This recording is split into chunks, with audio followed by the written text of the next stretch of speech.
Hello guys, you most welcome on my YouTube channel pen and paper. आज की class में हम discuss करने वाले हैं थेल्स थ्योरम।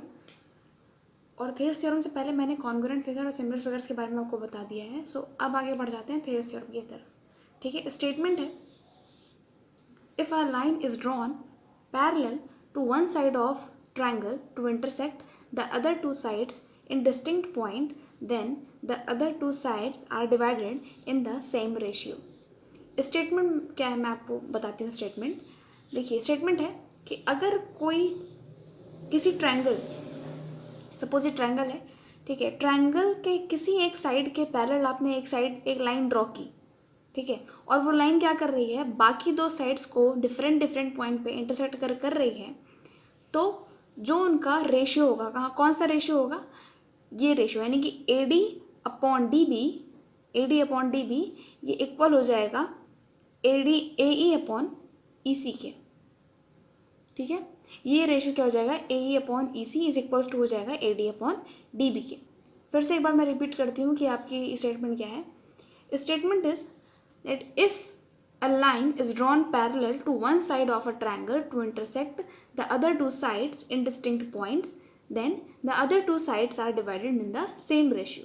ठीक है, यानी कि हमको दिया क्या है इन गिवन सेक्शन में क्या लिखेंगे हम, that in the triangle ABC DE is parallel to BC। DE is parallel to BC। हमारी ट्रायंगल, सपोज मैंने ये ट्रायंगल लिए ABC और इस साइड के BC साइड के पैरेलल मुझे एक लाइन खींचनी थी। सपोज मैंने उसको DE नाम दिया, तो यानी कि DE क्या हो गई, पैरेलल हो गई BC की। ये हमको क्वेश्चन में दिया हुआ है, ठीक है। And DE intersect AB and AC at D and E respectively. जो DE लाइन है वो AB और AC को रिस्पेक्टिवली पॉइंट D और पॉइंट E पर क्या कर रही है, इंटरसेक्ट कर रही है। ठीक है, तो ये हमको क्वेश्चन में दिया हुआ है। और क्वेश्चन में प्रूफ करने को साथ ही साथ क्या बोला है, that the other two sides are divided in the same ratio. जो अदर टू साइड्स हैं जो डिवाइड हो रही हैं वो आपस में सेम रेशियो में है। ठीक है, यानी कि हमको प्रूफ क्या करना है, to proof we have to show that AD upon DB is equals to AE upon EC। ठीक है, तो ये चीज़ हो गई आपकी थेल्स थ्योरम के लिए। अब इस थेल्स थ्योरम को प्रूफ करने के लिए मैंने स्टेटमेंट आपको बता दिया है। अब स्टेटमेंट से पहले आपको जो प्रूफ आप करेंगे, उस प्रूफ पर बढ़ने से पहले आपको कुछ चीज़ों की ज़रूरत है जो आप आज इस वीडियो में समझेंगे। उसके बाद हम नेक्स्ट वीडियोज़ में इसका प्रूफ डिस्कस करेंगे। स्टार्ट करते हैं कुछ इंपॉर्टेंट पॉइंट्स से। सो इम्पॉर्टेंट पॉइंट नंबर 1 है that AAA similarity, also you can say AA similarity. ये AAA और AA क्या है मैं आपको बताती हूँ। सबसे पहले स्टेटमेंट देखते हैं कि सिमिलैरिटी का क्या स्टेटमेंट है। Statement is if in the two triangles, अगर दो ट्रायंगल्स में the corresponding angles are equal, then तब क्या होगा, अगर आपके करस्पॉन्डिंग एंगल्स इक्वल हैं then their corresponding sides are proportional. तो उनके करस्पॉन्डिंग साइड्स कैसी हो जाएंगी, प्रोपोर्शनल हो जाएंगी। And hence the triangle are similar. ठीक है, देखो जो मैंने अपनी लास्ट क्लासेस में आपको सिमिलर पॉलीगन्स के बारे में बताया था, उसमें मैंने मेनली 2 पॉइंट्स डिस्कस किए थे। यानी कि आपको जब किसी पॉलीगन को सिमिलर चेक करना होता है तो आपको मेनली 2 पॉइंट्स देखने होते हैं। पहला पॉइंट है दैट कि जो आपके करस्पॉन्डिंग एंगल्स होते हैं वो इक्वल होने चाहिए। करस्पॉन्डिंग एंगल्स, पहला पॉइंट था कि करस्पॉन्डिंग एंगल्स क्या होने चाहिए, इक्वल होने चाहिए। अगर मैं यहाँ लिख दूँ करस्पॉन्डिंग एंगल्स आर इक्वल। ठीक है, दूसरा point the length of their corresponding sides are proportional. ठीक है, तो ये चीज़ें हमने डिस्कस कर ली हैं अपने लास्ट वीडियो में। पहला पॉइंट था the corresponding angles are equal and the second point is the length of their corresponding sides are proportional. ये हमको पता है कि अगर दो पॉलीगन्स में ये 2 कंडीशंस होल्ड होती हैं तो हम उन दोनों पॉलीगन्स को क्या कहते हैं, that these polygons are similar to each other, है ना।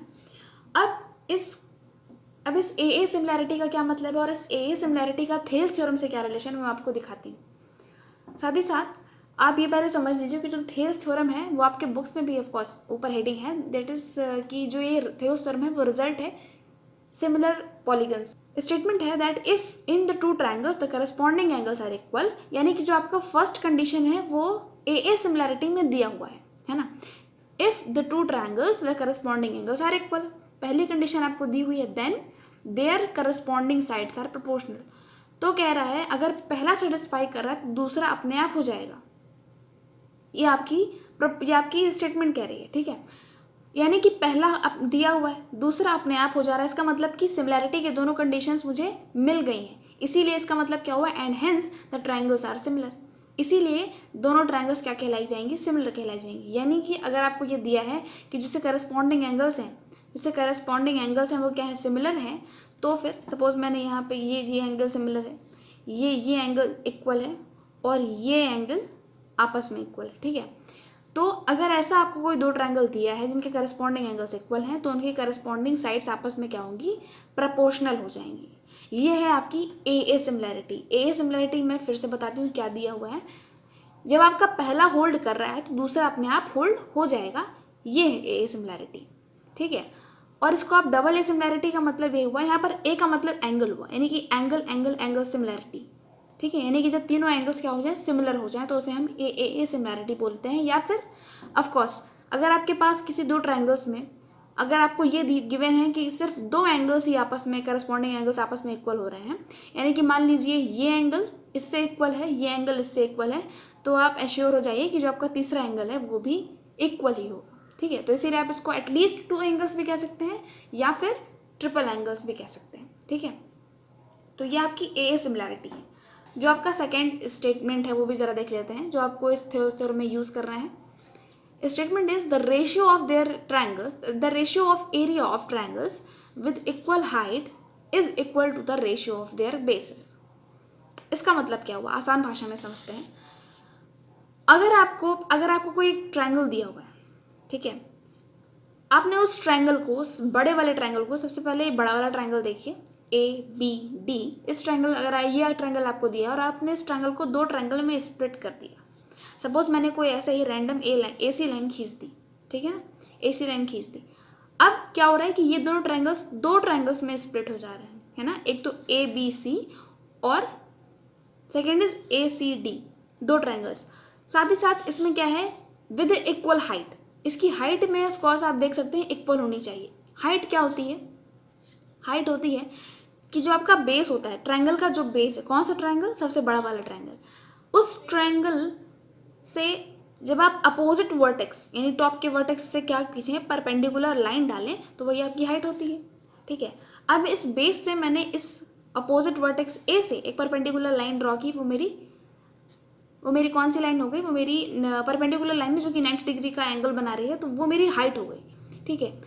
ये हमारी हाइट हो गई और ये हाइट ऑफकोर्स दोनों ट्रायंगल्स के लिए सेम होगी, क्योंकि इस वाले बेस के लिए भी अपोजिट वर्टेक्स कौन सा है, A है, और इस वाले बेस के लिए भी अपोजिट वर्टेक्स A है। इसका मतलब ये हुआ कि जब आप, सपोज मैंने एरिया निकाला फर्स्ट ट्रायंगल का, एरिया ऑफ ट्रायंगल ADC, इसका जब एरिया निकालेंगे तो क्या हो जाएगा, मैंने क्या बोला, बेस ये है, तो फिर half into base which is half into DC into H, height क्या है, H है, तो ये हो गया हाफ DCH। साथ ही साथ डिवाइड करेंगे हाफ, यहाँ पे बेस क्या है, BC, half BC into H।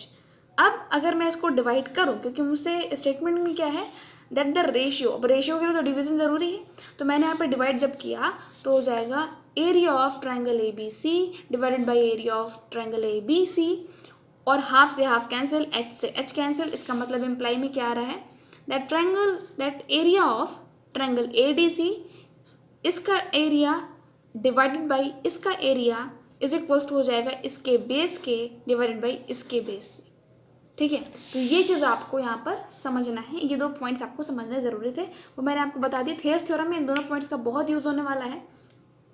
अब इसका यूज़ क्या है वो हम देखते हैं अपने नेक्स्ट वीडियो में, okay. So thank you for watching.